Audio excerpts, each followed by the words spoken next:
एक बहुत बड़ी हीरोइन ने भी राज्यसभा में बयान दिया है और उन्होंने कहा है इनकी हकीकत लोग नहीं जानते हैं। मैं उस महिला का नाम उन आपसी जो मेरे उनसे रिश्ते हैं उस वजह से नहीं लेना चाहता।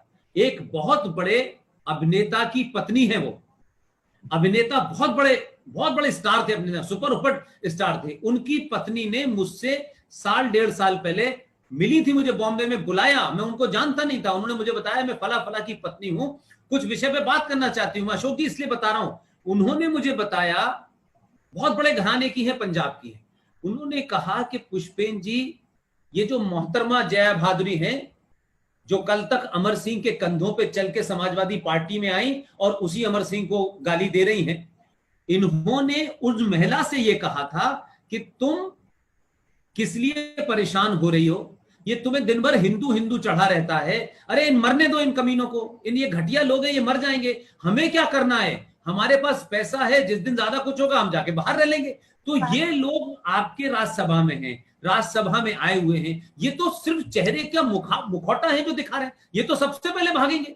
तो हमारे कहां लोग हैं, हम कहें कि एक योगी पैदा हुआ है, एक मोदी पैदा हुआ है, एक हमें, अरे भाई आपके समाज में करोड़ों मोदी हैं, लेकिन समाज पीछे खड़ा होगा तब होंगे ना।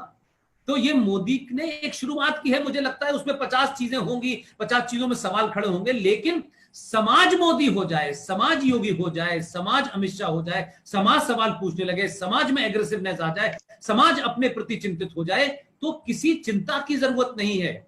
हमें अपना एजेंडा क्या है, हमारा टारगेट क्या है, और हिंदू में शत्रु बोध की कमी है, उसे ये पता ही नहीं हमारा शत्रु कौन है। इसलिए गंगा जमुना तहजीब, सारे धर्म बराबर हैं, ये साझा संस्कृति, ये सिर्फ हिंदुओं ने झूठ बोले हैं। इसलिए मैंने कहा बड़े बड़े मथाधीश, आज पालघर के जिन लोगों की चर्चा बार बार होती है, मुझे बताइए पालघर के जो 2 साधु थे वो किस मठ के हैं? हिंदुस्तान में वो मठ सबसे ज्यादा ताकतवर है, सबसे ज्यादा अमीर है, अरबों खरबों की प्रॉपर्टी है, उनके साधु मर गए तो उनका बयान आता है कि जब कोरोना खत्म हो जाएगा तो हम एक मार्च करेंगे। इस देश में कुछ लोग तलवार लेके आपके गले काट रहे हैं और आप कह रहे हैं हम मार्च निकालेंगे। मार्च निकाला जाता है वहां जहां सभ्य लोग रहते हैं। आप मार्च से कुछ नहीं काम चलने वाला है, आपको उनसे ज्यादा ताकत के साथ अटैक करना है। अपने लोग जो अब जैसे आप ही लड़ रहे हैं या लाल लक्ष्मी जी, आप अगर संपन्न नहीं होगे और तब आप प्रोग्राम करने की सोचोगे या घर के बिजली का बिल देने की सोचोगे? तो हमारे समाज में सामूहिक तौर पे अपने लोगों को मजबूत करने की, मैंने इसीलिए कहा जिन पे पैसा बहुत है समय कम है वो पैसा दें, जिन पे समय ज्यादा है पैसा नहीं है वो अपना समय दें। ये सामंजस्य बिठाना होगा। अश्वनी जी कितनी बार यहां से मुकदमा लड़ने के लिए नॉर्थ ईस्ट जाएंगे तो कैसे जाएंगे? ट्रेन में जाएंगे, एक दिन मार दिए जाएंगे, पता नहीं चलेगा। तो मेरा कहना है कि हम सबकी जड़ में पैसा है, वो पैसा हर एक की कमी है और पैसे के कारण वो जूझ रहा है, इसलिए उसकी धार कभी कम होती है, कभी ज्यादा होती है। अब कोई पैसा देना नहीं चाहता, सब ये चाहते हैं कि भगत सिंह पैदा हो पड़ोस में, हमारे यहां ना हो। अश्वनी जी करें मर जाएं, पुष्पेन जी करें मर जाएं, आरएसएन मर जाए, कोई दिक्कत नहीं है, लेकिन हम नहीं करेंगे, हमें नहीं इंटरेस्ट भाई, हम क्यों बुरे बने? अश्वनी जी गाली खाए, पुष्पेन जी गाली जाए, आरएसएन गाली जाए, नितिन जी गाली, ये सब गाली खाए, हमें तो ठीक रहना है, हमें सबके साथ रहना है, हमें सबका अच्छा बनना है, ये हमारी बीमारी है। इसलिए मूड पॉइंट में बार बार इनडायरेक्टली इसलिए नहीं कहना चाहता था कि मैं कहूंगा तो शायद इसका मैसेज आना जाए, लेकिन जितने लोग लड़ रहे हैं हिंदुत्व में, जितने लोग, लाखों लोग लड़ रहे हैं, लेकिन सब पैसे की तंगी में बड़े सीमित साधनों में लड़ रहे हैं, बड़ी मुश्किल में लड़ रहे हैं। जो बात अश्वथ जी ने कहा, एक किसी को गिरफ्तार होता है चारों तरफ से उनका इकोसिस्टम आ जाता है। आपके यहां तो वकील ढूंढना पड़ता है, फिर वकील हिंदू होके भी कहता है नहीं मैं पैसे तो लूंगा भाई। तो आपके यहां लोग हिंदुत्व को फैशन की तरह जी रहे हैं, मिशन की तरह नहीं जी रहे। उनके मिशन की तरह जीते, वो चलते फिरते, उठते बैठते, जागते सोते, दिन भर उनका वो एजेंडा है। तो हमें जिस दुश्मन से लड़ रहे हैं, हमें उसकी रणनीति को इख्तियार करना चाहिए। और सिखों में कहा गया है कि अगर खुद कुछ नहीं कर सकते तो दूसरे से सीख लो। तो अगर आपको नजर आता है कि दुश्मन ये कर रहा है तो दुश्मन से ही कॉपी कर लो, कम से कम कोई नई रणनीति नहीं है तो उससे कॉपी करके उस रणनीति से। तो that is my point sir, कि मैंने कहा कि आप इसको आइसोलेशन में ना देखें। दिस यूपीएससी इज नॉट कि सिर्फ अगर आपने इसको रोक दिया तो सब रुक जाएगा भाई। मैंने इसीलिए अपनी बातचीत में, अगर आपने थोड़ा सा ध्यान दिया हो, कि मैंने 1920 से लिया मामला, 1920 से लेके 2020 हो गई, ये 100 साल का वक्फा मैंने इसलिए कहा कि आप कहां से चले थे और कहां आ गए। और इस पूरे 100 साल में आप सोते रहे, आपको अपनों मेरा तेरा अगड़ा पिछला इसमें लगे रहे, इसलिए आपने कभी रियल प्रॉब्लम की तरफ ध्यान ही नहीं दिया। या हमारी मानसिकता ये बना दी गई है, जैसे मैंने शुरू में कहा ना कि लार्जली सनातनी समाज जो है ना, वो झूठ सुनना और झूठ बोलने में उसको मजा आता है। झूठ बोलने में फायदा यह रहता है कि उसको खुद कुछ नहीं करना, और झूठ सुनने में यह होता है कि उससे किसी को नाराज नहीं होना। ये दो चीजें उसके अंदर बीमारी हैं। कोई झूठ बोल रहा होगा तो उसको टोकेगा नहीं, वो टोकेगा यार क्या फायदा यार, खामेखा उसको नाराज करो, वो बोल रहा है तो बोलने दो, क्या दिक्कत है। और दूसरा ये समझ जाता है कि ये झूठ सुनता है इसको। तो आपको मैंने कहा कि पहले एकेडमिक इंटेलेक्चुअल हुआ, एकेडमिक आपके यहां जिहाद हुआ, एकेडमिक टेररिज्म आया, हिस्टोरिकल आया, इलेक्शन के थ्रू आया, संविधान के थ्रू आया, फिर जुडिशरी के थ्रू आया।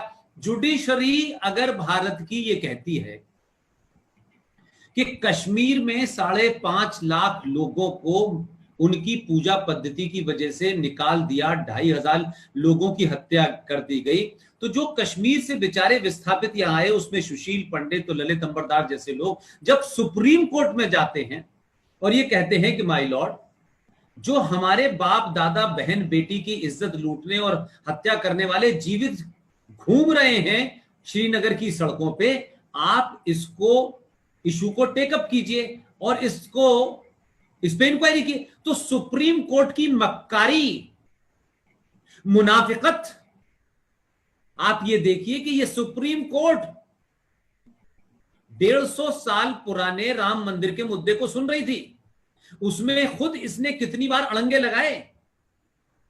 उन्होंने कहा कश्मीरी पंडितों से, जो 1990 की घटना है 19 जनवरी की, कहा अब तो इतनी पुरानी घटना हो गई, अब इसमें तो हमारे पास रिकॉर्ड नहीं है, और रिकॉर्ड नहीं तो हम सुन नहीं सकते।